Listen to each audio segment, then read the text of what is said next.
Doubtful. Yes. Good morning, my dear students. In the last class, we are discussing about 1991 new economic reforms. Yes. In this new economic reforms was adopted by our country under the government of P.V. Narasimha Rao and Dr. Manmohan Singh. Government was adopted new economic reforms. Yes, at the time of the world economy also introduced new economic reforms for LPGM. Yes, liberalization, productization and globalization concepts in his new economic reforms. Yes, India also joining in this world economic reforms since 1991 under the government of P.V. Narasimha Rao and Financial Minister Dr. Manmohan Singh. These government was introducing our country new economic reforms for greater achievements of our economic developments. In this new economic reforms, we shall discuss about 6 concepts. First one is industry sector.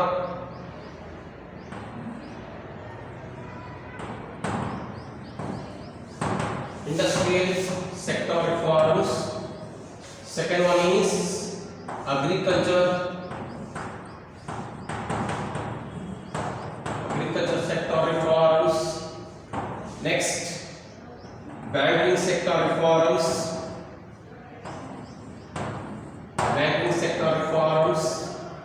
Next, physical sector reforms. Next, public sector reforms. And okay, these 5 are important. Here, first one, industrial sector reforms. We are already discussed about in the last period. Industrial sector reforms is one of the most important reforms in India because before 1991 there is no scope of industrial developments because of unnecessary controls of bureaucratic and unnecessary delay to get prior permission of the government. That reasons our country may not well establishment industrial sector. It noticed our government introduce LPG, new economic reforms, better changes for industrial sector developments.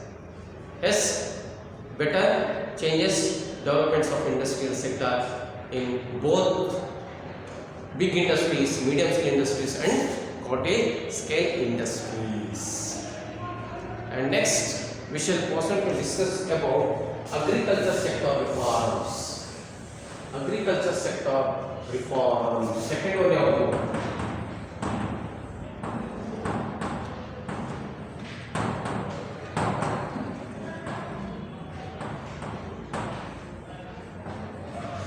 Agriculture sector reforms. ಏನು agriculture sector reforms ಅಂದ್ರೆ ಕೃಷಿ ಕ್ಷೇತ್ರದ ಸುಧಾರಣೆ ಅಂತ ಹೇಳ್ತೀವಿ. ಏನಾಗಿತ್ತು? Before 1981 our country agriculture sector are also not well development because so many reasons are there. India is agriculture gambling for monsoon and there is no development of agriculture. Roads irbodu, channels irbodu, dams irbodu, and still Indian agriculture farmers can use same seeds and there is no use of fertilizer, pesticides and others. This reason our agriculture production is totally very less. But after 1991, new economic reforms, Indian agriculture was greater changes, because we are adapt modern technology and also influenced by outside, abroad the technology, abroad the seeds, abroad the fertilizer, yes, and abroad the equipments for cultivations of agriculture and others. Yes, so ಈ ರೀಸನಿಂದ ಏನಾಯಿತು, ನಮ್ಮ agriculture development ಬಂತು. and moreover, agriculture food grains price was very less in India. Yes, ಅವಾಗೇನಾಯಿತು, more than production and more than export from outside the countries. Yes, suppose sugar cane irಬೋದು, maize irಬೋದು, jigari irಬೋದು, yes, and other areca irಬೋದು. Yes, these such plants are well developed in India. Yes, this is second one. And third one, disinvestment.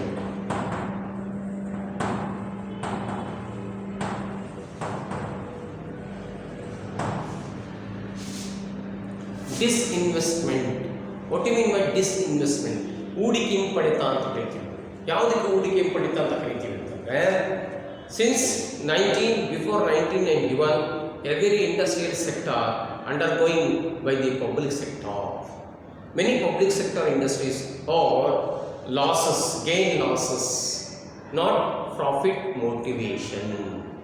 That reasons many industrial sectors are gain losses in public sector. In this context, our government decide disinvestment policy. What do you mean by disinvestment? Disinvestment means withdraw the government capital. Withdraw the government capital or sales the government industries, enterprises and others for the private peoples. Yes, this is called disinvestment. And already government invest and open their industries, but that such industries are not gain any profit. That industries are not gain any profit. It can run by the losses. Sickness industries. That is, government take major decision. This type of sickness industries, sales by the publics, sales by the private peoples, or withdraw the shares, withdraw the capitals. This is called disinvestment. So, disinvestment, when government imposed 1991 new economic reforms, it will be greater developments of industrial sector in Indian economy. It will be imposed greater developments of industrial sector in Indian economy. Is it clear? Okay. And next, banking sector reforms.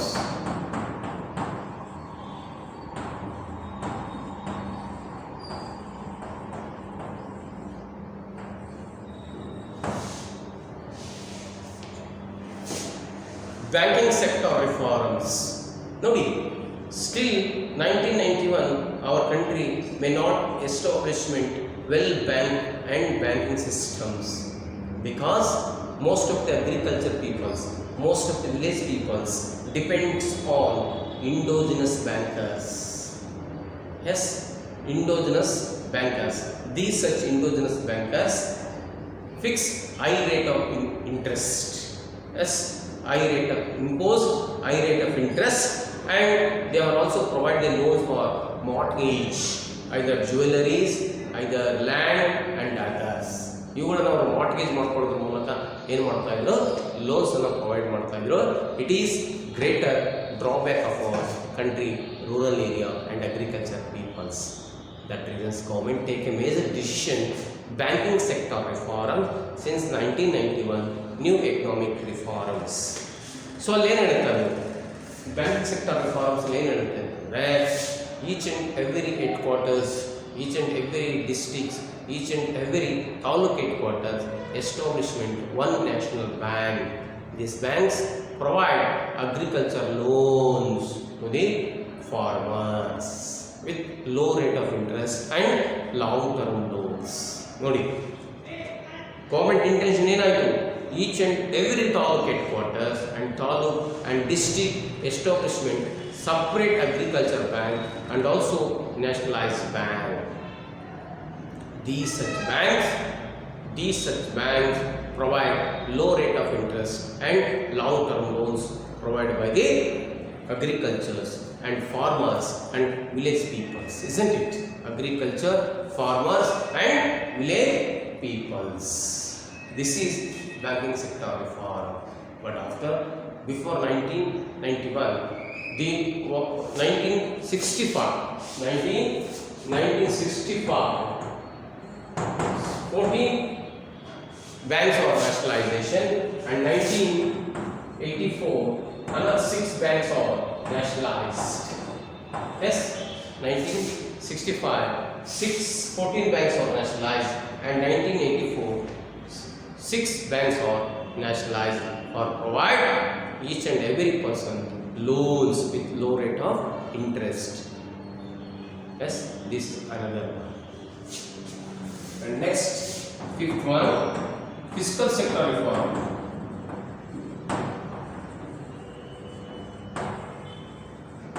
Yes, in fiscal sector reforms, what do you mean by fiscal sector reforms?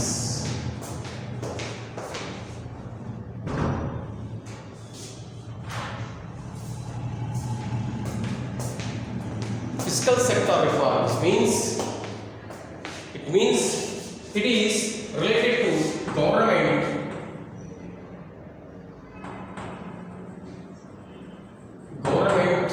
revenue and expenditure. It is related to government revenue and expenditure. Fiscal policy. Fiscal policy is another one most important reforms since 1991. ಏನು ಹೇಳುತ್ತೆ fiscal policy ಅಂತಂದರೆ, fiscal policy it is purely related by government revenue and expenditure.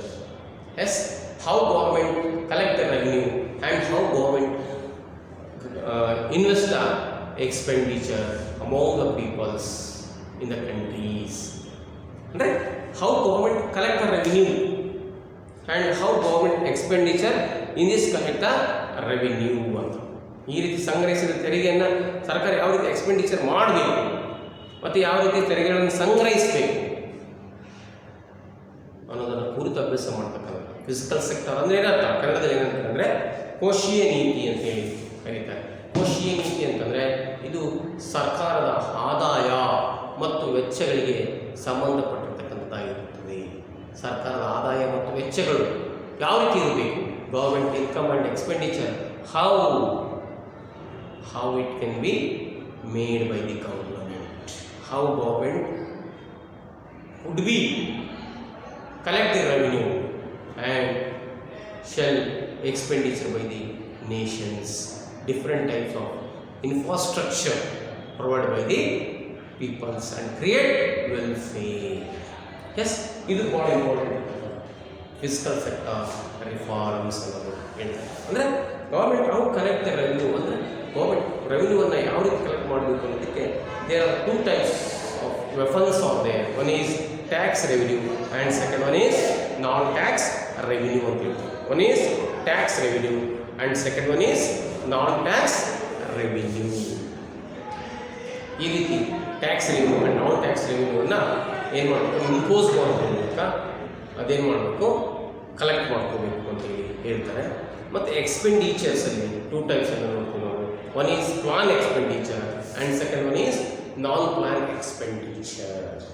Yes, plan expenditure and non plan expenditure how done by the government. Yes, how done by the government ಅಂತೇಳಿ ಹೇಳ್ತಕ್ಕಂಥದ್ದು. ಅರ್ಥ ಆಯ್ತಲ್ಲ? ಇದು ಯಾವುದು physical sector reforms. Next 6th one is public sector reform.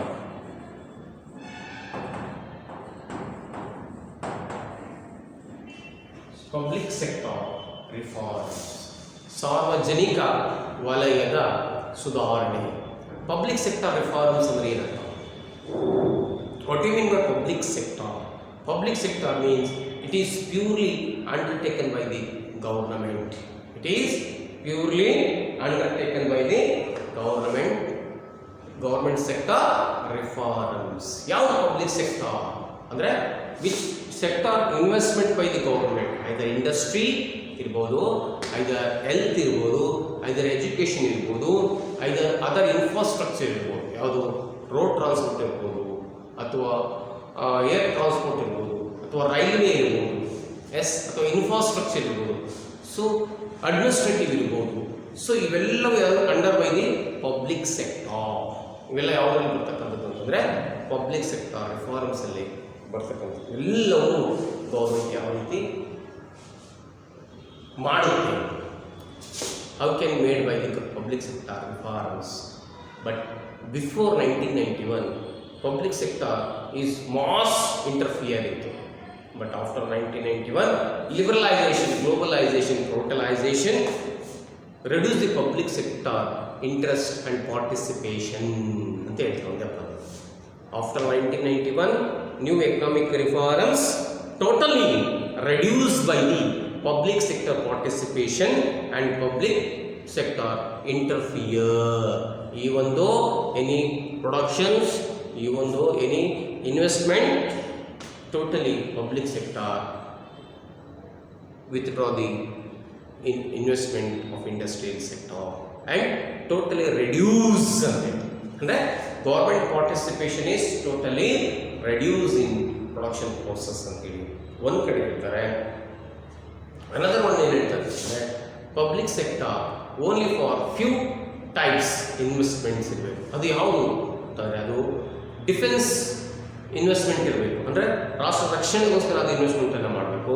ಎರಡನೇದು ಮತ್ತು ಇನ್ಫ್ರಾಸ್ಟ್ರಕ್ಚರನ್ನು provide ಮಾಡೋದ್ರಲ್ಲಿ ಅದು ಇನ್ವೆಸ್ಟ್ಮೆಂಟನ್ನು ಮಾಡಬೇಕು. These two. And third one is government administration. ಇವು ಮೂರಲ್ಲಿ ಮಾತ್ರ ಪಬ್ಲಿಕ್ ಸೆಕ್ಟರ್ ಇಂಟ್ರೆಸ್ಟ್ ಇರಬೇಕು. And remaining others public sector may not interfere. Yes, may not government interfere. Andre only government can interfere these such kinds. Remaining kinds government may not interfere. Here private peoples are also participation antili ಹೇಳ್ತಾರೆ. ಯಾವುದು ornaments, defense industries, atomic energy. Defense industries ಅಂತಂದ್ರೆ ಅರ್ಥ ಏನು? Defense industries ಅಂತಂದ್ರೆ productions of ಮದ್ದು, ಬಂದೂಕು, ಗುಂಡು, atomic energy, atom bomb and other defence aircraft ಇರ್ಬೋದು, ಏರ್ ಬಸ್ ಇರ್ಬೋದು, ಅದರ್ ಡಿಫೆನ್ಸ್ ವೆಹಿಕಲ್ಸ್ ಇರ್ಬೋದು. ಇವೆಲ್ಲ ಪ್ರೊಡಕ್ಷನ್ ಮಾಡ್ತಕ್ಕಂಥ ಅಥಾರಿಟಿ ಯಾರಲ್ಲಿ ಇರಬೇಕು? Only taken by the government, not for private peoples ಅಂತಂದೇಳಿ ಹೇಳ್ತಾರೆ. ಆ್ಯಂಡ್ ಸೆಕೆಂಡ್ ಒನ್ ಹೇಳ್ತಾರೆ, another one public sector participation is infrastructure. Infrastructure can be divided two types. One is economic infrastructure, second one is social infrastructure. Social infrastructure like health and education. Economic infrastructure, transport, telecommunication, yes, trade, business, post office and others. ನೋಡಿ, ಈಗ public sector participation 1991 ಭಾಳ ಇತ್ತು. ಆದರೆ after 1991 ಅದೇನಾಗ್ತಾ ಬಂತು? Reduce ಆಗ್ತಾ ಬಂತು. ಯಾವುದು? Post office ಇವತ್ತೇನಾಗಿದೆ, couriers ಬಂದಿದ್ದಾವೆ.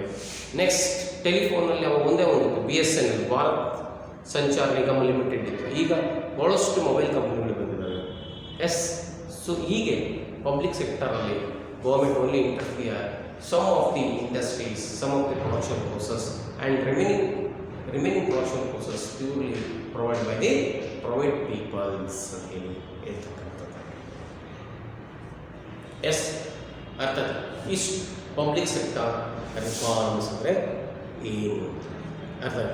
ಈಗ ಇದರಲ್ಲಿ ಇನ್ನೊಂದು ಬರುತ್ತೆ, ಯಾವುದು? ಈಗ 1991 ನ್ಯೂ ಎಕನಾಮಿಕ್ ರಿಫಾರ್ಮ್ಸಲ್ಲಿ ಮೊಟ್ಟ ಮೊದಲೇ ಬಾರಿಗೆ ಬಂದಿದ್ದು ಯಾವುದು?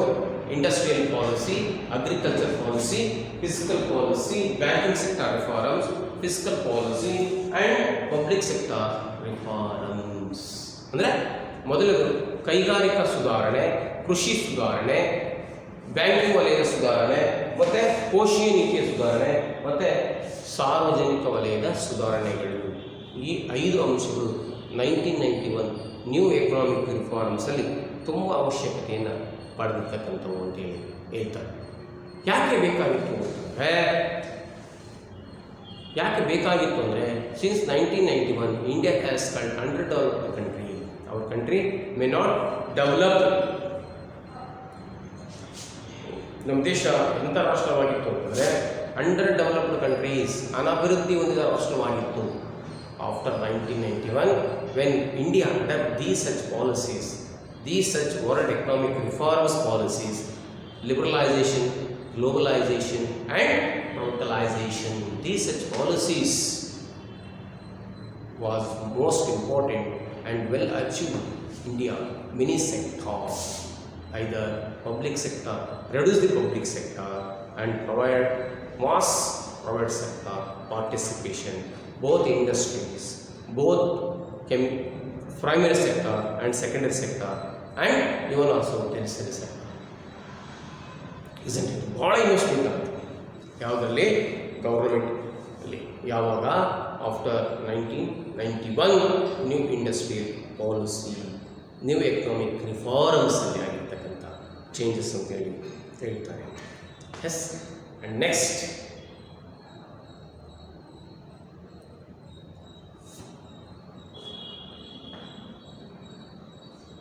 ಈ ಚಾಪ್ಟ್ರಲ್ಲಿ ಏನು ಕ್ವಶನ್ಸ್ ಬರ್ತವೆ? ಇಂಪಾರ್ಟೆಂಟ್ ಕ್ವಶನ್ಸ್ ಇದೊಂದೇ ನೋಡ್ಕೋಬೇಕು. ಯಾವುದು? Briefly explain new economic reforms 1991 ಅಂತಂದೇಳಿ ಹೇಳ್ತಾರೆ. ಅದರಲ್ಲಿ what you mean by LPG, liberalisation ಅಂದ್ರೇನು, ಗ್ಲೋಬಲೈಸೇಷನ್ ಅಂದ್ರೇನು, ಪ್ರೈವೇಟೈಸೇಷನ್ ಅಂದರೆ ಏನು, ಒಂದೊಂದು ಮಾಸಿಗೆ ಅವ್ರು ಕೇಳ್ತಾರೆ. When was new economic reforms was introduce ಅಂತ ಹೇಳಿ ಕೇಳ್ತಾರೆ. ಮತ್ತು ಅದು ಬಿಟ್ಟರೆ briefly explain new economic reforms in India ಅಂತ ಹೇಳಿ ಹೇಳ್ತಾರೆ.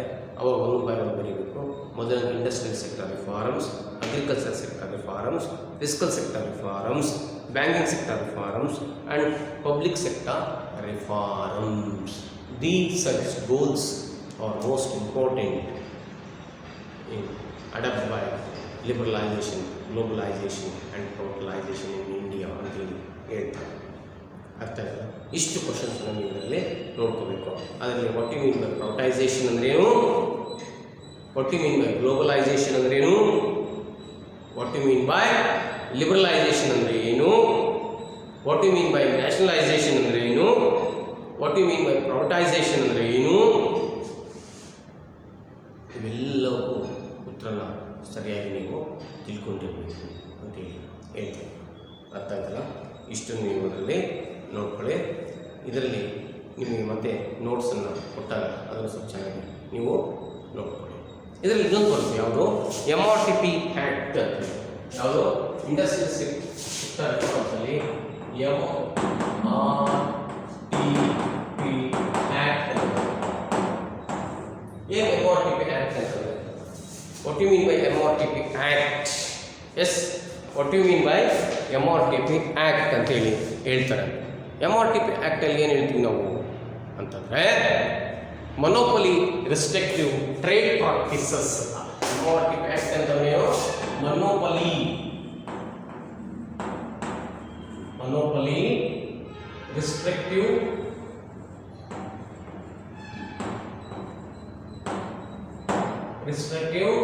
Trade practices. Monopoly restrictive trade practices ಅನ್ನೋ ಒಂದು ಆ್ಯಕ್ಟನ್ನು ತಗೊಂಡ್ಬರ್ತಾರೆ. ಈ ಆ್ಯಕ್ಟನ್ನು ತರೋದ್ರಿಂದ ಏನಾಯಿತು ಅಂತಂದರೆ ನಮ್ಮ ದೇಶದಲ್ಲಿರ್ತಕ್ಕಂಥ industrial concentration, only few peoples are they. ನಮ್ಮ ದೇಶದ industries before 1991 only few peoples hand over by the Indian industrial sector. No one peoples may not cooperation, may not investment in industrial sector. Yes, that reasons 1991 new economic reforms, liberalization, globalization and privatization policy, when we are removing the MOTP act ಅಂತ ಹೇಳ್ತಾರೆ. ಅಂದರೆ MOTP act ಅನ್ನು ಏನು ಮಾಡ್ತಾರೆ, ಸ್ವಲ್ಪ modification ಅನ್ನು ಮಾಡ್ತಾರೆ. ಯಾವ ರೀತಿ ಮಾಡಿಫಿಕೇಶನ್ ಮಾಡ್ತಾರೆ? ಯಾರು if an Indian citizen anywhere any place investment the capital, anywhere any place investment the capital and open their industries, government never restrictions. Yes, even though not need for government prior permissions to open their industries, to open their industries ಅಂತ ಹೇಳ್ತಾರೆ. ಅಂದರೆ ಇಂಡಸ್ಟ್ರೀಸನ್ನು open ಮಾಡೋದಕ್ಕೆ ಯಾವುದೇ government permissions ಅನ್ನೋದು ಇಲ್ಲಿ ಇರೋದಿಲ್ಲ. ಯಾವುದೇ government permissions ಅನ್ನೋದು ಇಲ್ಲಿ ಬೇಕಾಗಿಲ್ಲ. ನೀವೇ ಓನ್ ಆಗಿ ಗೌರ್ಮೆಂಟ್ ಇಂಡಸ್ಟ್ರೀಸನ್ನು ಏನು ಮಾಡ್ಬೋದು, ಎಸ್ಟಾಬ್ಲಿಷ್ಮೆಂಟನ್ನು ಮಾಡಬಹುದು ಅಂತೇಳಿ ಹೇಳ್ತಾರೆ. ಅಂದರೆ ಅರ್ಥ ಏನು ಅಂದರೆ, before 1991 in India industries are only controlled by in these few peoples. ಯಾರು? Tata, Birla and such other few peoples. No one other peoples, no one capitalist peoples, no one rich peoples, no one business peoples may not participate in industrial sector.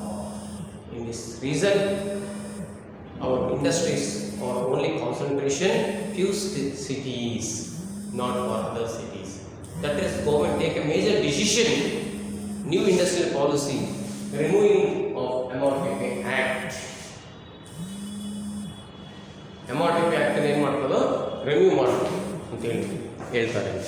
S, ಯಾವ ರೀತಿ ರಿವ್ಯೂವನ್ನು ಮಾಡಬಹುದು ಅಂತಂದರೆ, ಈ MOTP Act ಏನು ಹೇಳುತ್ತೆ ಅಂದರೆ, ಮೊನೋಪಲಿ ರೆಸ್ಟ್ರಿಕ್ಟಿವ್ trade practices, ಅಂದರೆ ಮೊನೋಪಲಿ ರೆಸ್ಟ್ರಿಕ್ಟಿವ್ trade practices ಅಂದರೆ ಏಕಸ್ವಾಮ್ಯ ನಿಯಂತ್ರಣ ತಡೆ ಕಾಯ್ದೆ.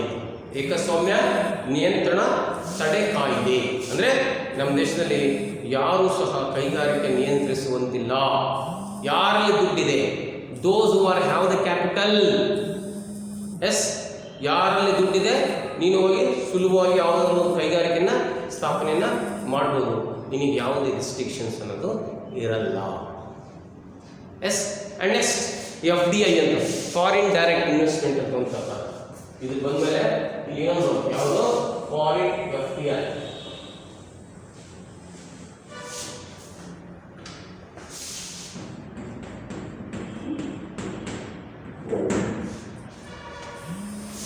FDI foreign direct investment. ಏನು ಫಾರಿನ್ ಡೈರೆಕ್ಟ್ ಇನ್ವೆಸ್ಟ್ಮೆಂಟ್ ಅಂತಂದರೆ ನೋಡಿ, ಫಾರಿನ್ ಡೈರೆಕ್ಟ್ ಇನ್ವೆಸ್ಟ್ಮೆಂಟ್ ಅಂದರೆ ಇದನ್ನು ಒಂದು ಮಾರ್ಕ್ಸ್ ಕೇಳ್ತಾರೆ, ನೆನ್ಪಿಟ್ಕೊಳ್ಳಿ. ಫಾರಿನ್ ಡೈರೆಕ್ಟ್ ಇನ್ವೆಸ್ಟ್ಮೆಂಟ್ ಅಂತಂದರೆ if any foreigners, if any foreign company, if any foreign capitalist, if any foreign government, if any foreign business man investment their capital in our countries, no one may not restrictions. ಯಾರನ್ನು ಸಹ ಸರ್ಕಾರ control ಮಾಡೋಂಗಿಲ್ಲ. ಯಾವುದೇ ವಿದೇಶಿ ಹೂಡಿಕೆದಾರ, ಬಂಡವಾಳದಾರ, ಸರ್ಕಾರ, ವ್ಯಾಪಾರಸ್ಥ ಮತ್ತು ಇತರೆ ಯಾರೇ ಆಗಲಿ, ಮತ್ತು ಅಂತಾರಾಷ್ಟ್ರೀಯ ಹಣಕಾಸಿನ ಸಂಸ್ಥೆಗಳಾಗಿರ್ಬೋದು, ಯಾರು ಬೇಕಾದರೂ ಬಂದು ನಮ್ಮ ದೇಶದಲ್ಲಿ ಬಂಡವಾಳವನ್ನು ಹೂಡಿಕೆಯನ್ನು ಮಾಡ್ಬೋದು. ಅವರಿಗೆ ಯಾವುದೇ ರೀತಿಯ ನಿಯಂತ್ರಣವನ್ನು ಸರ್ಕಾರ ಮಾಡುವಂತಿಲ್ಲ. ಅರ್ಥ ಆಯ್ತು? ಇದನ್ನು ತರೋದ್ರಿಂದ ಏನಾಯಿತು ಅಂತಂದರೆ, ನಮ್ಮ ದೇಶದಲ್ಲಿ ಬಂಡವಾಳ ಅನ್ನೋದು ತುಂಬ ಕಡಿಮೆ ಇತ್ತು. ದೊಡ್ಡ ದೊಡ್ಡ ಇಂಡಸ್ಟ್ರೀಸನ್ನು ಓಪನ್ ಮಾಡೋದಕ್ಕೆ ನಮ್ಮಲ್ಲಿ ಬಂಡವಾಳ ಭಾಳ ಕಡಿಮೆ ಇದೆ. ನಮ್ಮ ದೇಶದಲ್ಲಿ ಬಂಡವಾಳ ಏನಾಗಿದೆ, ಭಾಳ ಕಡಿಮೆ ಇದೆ. ಅದಕ್ಕೋಸ್ಕರ government introduce FDI policies, foreign direct investment ಅಂತೇಳಿ ಹೇಳ್ತೀವಿ. ಈ ಫಾರಿನ್ ಡೈರೆಕ್ಟ್ ಇನ್ವೆಸ್ಟ್ಮೆಂಟ್ ಮಾಡೋದ್ರಿಂದ ಏನಾಯಿತು ಅಂತಂದರೆ, most of the capitals inflow our nations, inflow the foreign capitals our nations. Then many industries are open, many industries are open all over the countries, all over the place. It shall be provide large number of people's employment opportunities, large number of peoples or provide self-employment opportunities ಅಂತೇಳಿ ಹೇಳ್ತಾರೆ. ಅರ್ಥ ಇಲ್ಲಿ ನೋಡಿ, ನೆನಪಿಡಬೇಕು. FDI ಅಂದರೆ foreign direct investment. Foreign direct investment means if any abroad the nation, outside the nation, investment, investors, capitalists, businessmen, industrialists and governments and other peoples invest their capitals and open their industries, growth their industries and growth industry and industrial productions ಅಂತ ಹೇಳ್ತಾರೆ. ಅವರಿಗೆ government provide all support and all facilities, all infrastructure facilities provided by the government under these FDI, foreign investors, foreign government, foreign capitalists, foreign businessmen and other people ಅಂತ ಹೇಳ್ತಾರೆ. ಅರ್ಥ ಆಯ್ತಲ್ಲ? ಇಷ್ಟು ಇದರಲ್ಲಿ ನೀವು ನೋಡ್ತಕ್ಕಂಥ ಅರ್ಥ ಆಯ್ತು. ಈಗ ಇದರಲ್ಲಿ ನಾನು ಹೇಳಿದ್ದೀನಿ ಏನೇನು ಬರುತ್ತೆ.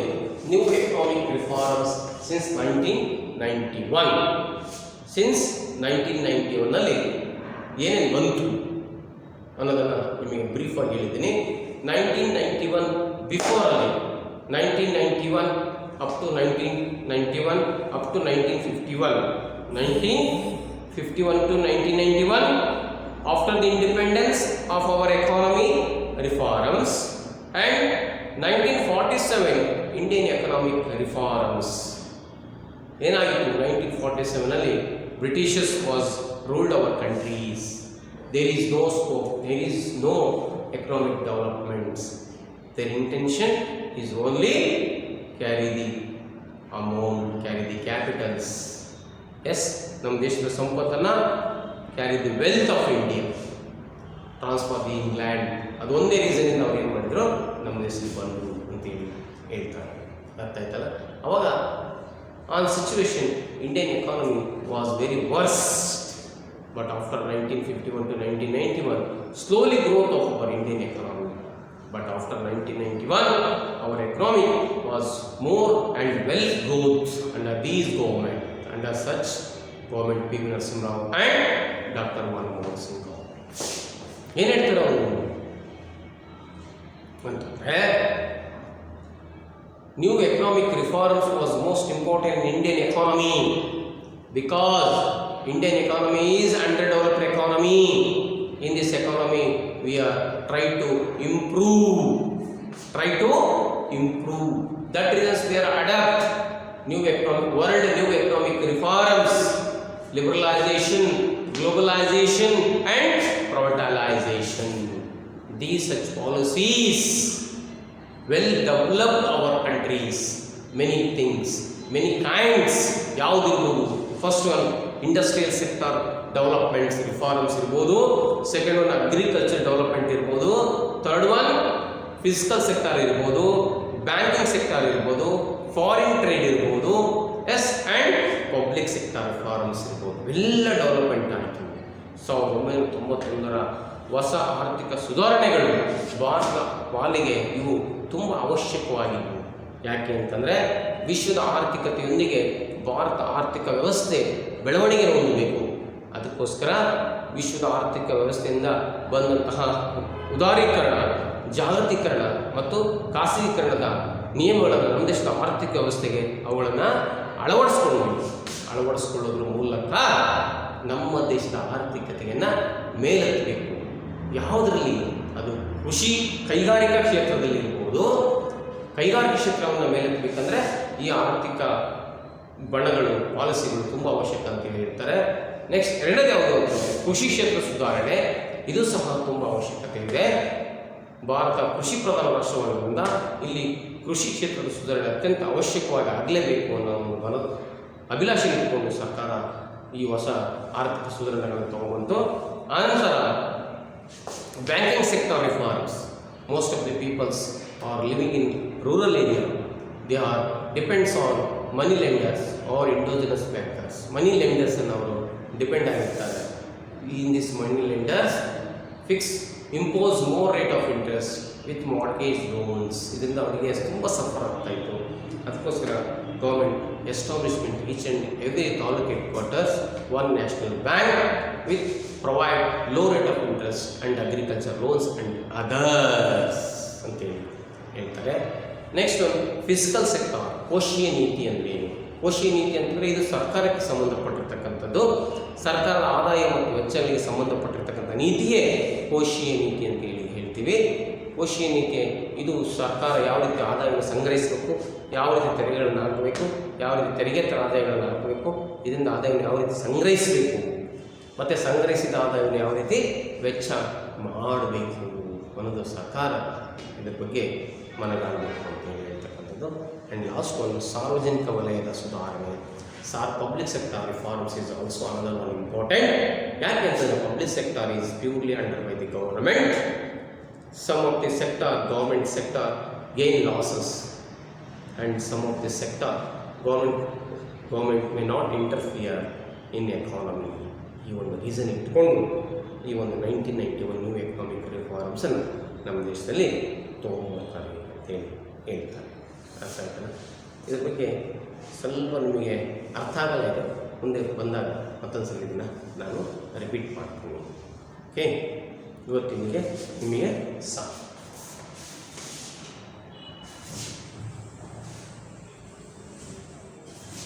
ಈ ಚಾಪ್ಟರ್ ಮುಗಿತೀವಿ, ಈ ಚಾಪ್ಟರು ಇಲ್ಲಿಗೆ ಮುಗಿತು. ಇಲ್ಲಿ ಇಂಪಾರ್ಟೆಂಟ್ ಕ್ವಶನ್ಸ್ ಇವೆ. FDI ಅಂದ್ರೇನು, ಪ್ರೈವೇಟೈಸೇಷನ್ ಅಂದ್ರೇನು, ಲಿಬರಲೈಸೇಷನ್ ಅಂದ್ರೇನು, ಗ್ಲೋಬಲೈಸೇಷನ್ ಅಂದ್ರೇನು, new economic reforms when it was establishment. ಇದನ್ನು ನಾವು ಇದರಲ್ಲಿ ಸರಿಯಾಗಿ ತಿಳ್ಕೋಬೇಕು. ಅರ್ಥ ಆಯ್ತಲ್ಲ? Okay, bye friends.